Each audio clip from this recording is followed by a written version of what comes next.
biganin ito. Regular ito eh. Mabuka. Okay, ngayon naman, ipakikilala ko sa inyo ang ating mga SK Kagawad na sila. SK Kagawad, Rika Joy, De La Cruz. Alright. Palapakan natin ang aking bumihing kaibigan. SK Kagawad, Tisa De Los Santos. SK Kagawad, Rob Cabusao. Dapat siya. Napunta na siya. SK Kagawad, Julia Vargas. SK Kagawad, Mark Ariola. Masabi ko SK Kagawad, Mark, kaya nakita ko kung ito nakagoy, nakapay. Okay. SK Kagawad, Nicole Esma. At siyempre, palapakan natin ang pasimulo ng lahat ng ito kung bakit tayo CSBD. Palapakan natin ang ating SK Sir Woman. SK Sir Woman, Baby Darosan. Kayo na palaka. Okay, kayo na po. Nakilala niyo po ang pumulo ng SK Council. Kayo naman po, i-acknowledge ko lang po ang lahat ng tao na bigyan ng suporta at pagmamahal para sa konserto ito. Maraming salamat. Siyempre sa ating pulong barangay, sa ating SK, sa ating shirt na palapakan natin. Kapoloy Ortega! Kasama ang kanyang mga kagawang personal. Maraming salamat. Okay. Maraming salamat din po sa ating kagawang Heather Rodriguez. Maraming salamat kagawang Bella Anastaso.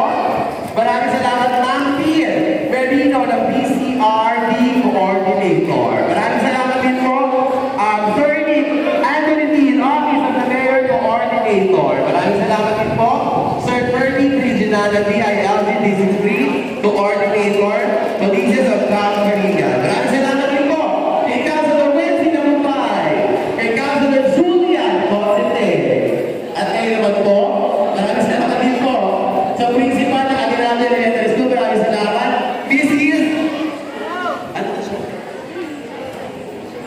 Mrs. Shaita Malon. Kayo naman ako ng palakpakan para sa kanya. At kayo naman kakampisa ng ating assembly. At para mabigay ng ulat sa lahat ng kabataan natin dito ngayon, palakpakan natin, hindi ko na sa inyo, ang ating SK Sir Woman, SK Sir Woman, Baby Lito Rosan.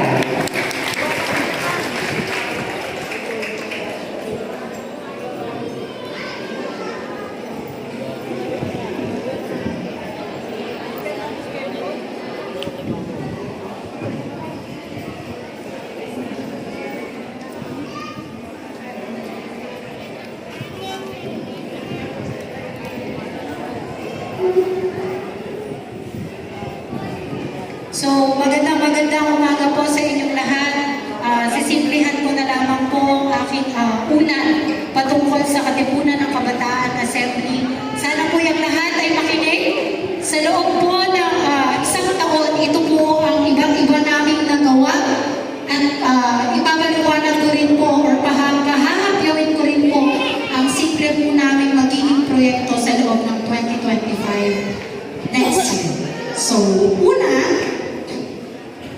kung gusto niyo pong makita, pasensya na po dahil simple lamang ang aming PowerPoint.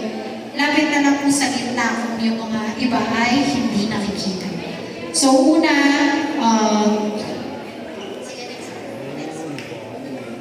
Sanggunian ng Kabataan ng Barangay San Roque, pinamumunuan po ng aking sarili, Bibilin Dorosa, mga SK Kagawad, SK Treasurer, at ang aking pong SK Secretary.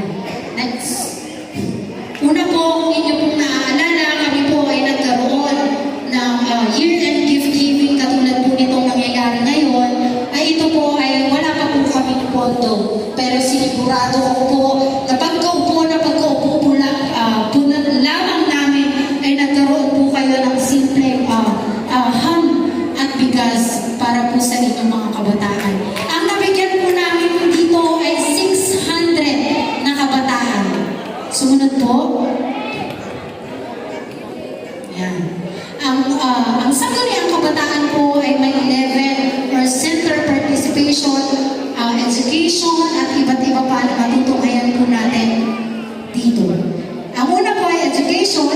So nagsimula po ang pre-printing service namin noong January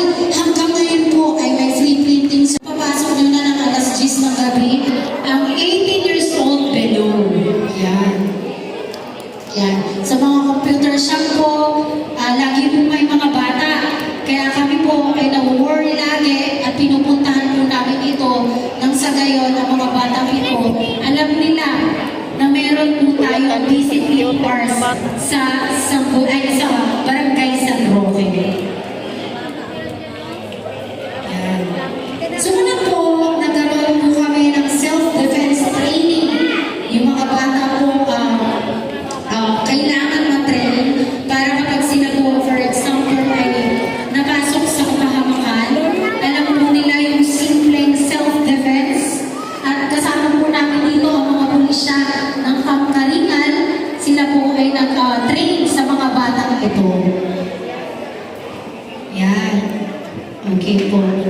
Next, governance. Yan. Nag-start po tayo ng Linggo ng Kabataan. Ito po kung natatandaan ng iba sa inyo. Ito po ay noong fiesta, noong August 15 to 18. Ang first day po namin ay ang 3-point shootout, basketball, sumunod po ang Mobile Legends Tournament, sumunod po ang Hataw San Roque or Dance Contest. Yan.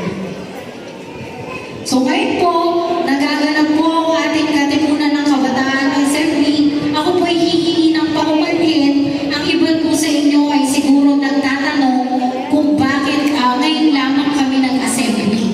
Kung tutuusin po, ang Katipunan ng Kabataan Assembly ay twice a year. So una, kalagitnaan po ay June at sumunod po ay December. Kasi po yung June, yun po yung plano namin para po malaman din yung kung ano yung mga plano namin para makapag-suggest din po kayo. Pero hindi po namin nagawa ito dahil biglaan po ang budget hearing. So biglaan po nagpasa na lamang po kami ng papel pero napag-usapan po namin itong konseho. So huli po ay po December, nagkaroon po kami ng Katipunan ng Kabataan Assembly. Nang sa gayon malaman din po ang buong taon namin nagampanan para po sa sangguniang kabataan. Okay po? So yun lamang po. Maraming salamat po. So ngayon po, open na open at bukas na bukas po kaming lahat ng aking konseho sa mga katanungan po ninyo tungkol po sa mga nagawa namin sa loob ng isang taon. Sige po. Alright. Ngayon na pakinggan na po natin ang ulat ng ating SK Sir Woman sa lahat ng nagawa nila ng buong taon. Ngayon naman po, bibigyan ko po kayo ng pagkakataon, pagbigay ng katanungan kung meron kayong hindi naiintindihan or meron kayong gustong paliwanagan. This is the time, ito na yung oras, ito na yung pagkakataon ninyo para paliwanagan kayo. Yes po. Question. Sige po, meron po ba may gusto mong magtanong? Taas ang kamay? Taas ang kamay. Wala po, wala katanungan. Sige po, hanggang narinito po tayong lahat para po aware tayo sa isa't isa kung ano po bang mga katanungan ninyo. Yes. Meron po mga question, wala? Ang daw dito, ano daw? Atak na ham? Ha? Ham agad? Pakilang po? Walang tanong? Walang tanong? Mga mamis po, sige po, pwede po Okay. question. Yung mga nanay po, may gusto pa kitanong? May gusto malaman? Tanong mo doon, wala daw pangalan. Sabihin mo, walang pangalan. Dito po, may gusto pa kayo malaman? Gusto kayo kitanong? Mga mami. Meron po ba kayo malaman? Mga nababaan po namin nung focus. Nandito naman po ang iba sa inyo, pwede po kayong magtanong. Meron gusto po magtanong dito sa likod. Mami kayo po, may gusto kayo kitanong? Wala kayong gusto malaman? Wala po. Walang idea kung ano itatanong. Libreng tuli? Gusto ko na libreng tuli galing sa SK? Hindi ka na ba? SK. Sige po. May onting mensahe, share na lang po ka ng experience ko sa loob ng isang taon. Bilang pong SK Chairwoman, nung una ko pong pag-upo, akala ko po simple lamang, akala ko po uupo lang ako, reyna-reynahan sa gitna,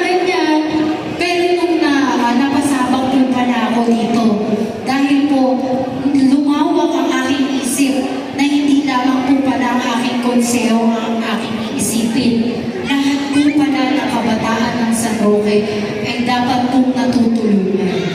Yun po ang aking naisip at natutunan nung ito pong isang taon ko ng pag-upo. Ako rin po sa aking experience sa mga kabataan, alam ko po ito po ay private. Hindi ko man po masabi ng totoo pero ito po ay ang experience ko. Napakarami po kabataan sa atin ang gumagamit. Kaya ako po, Anong ginagamit? saksi po ako doon kung napapansin niyo po. Anong ginagamit? Ako po ay unang pag-upo. Ako po ay hinasa na po agad ng ating po Vice Chairman ng Peace and Order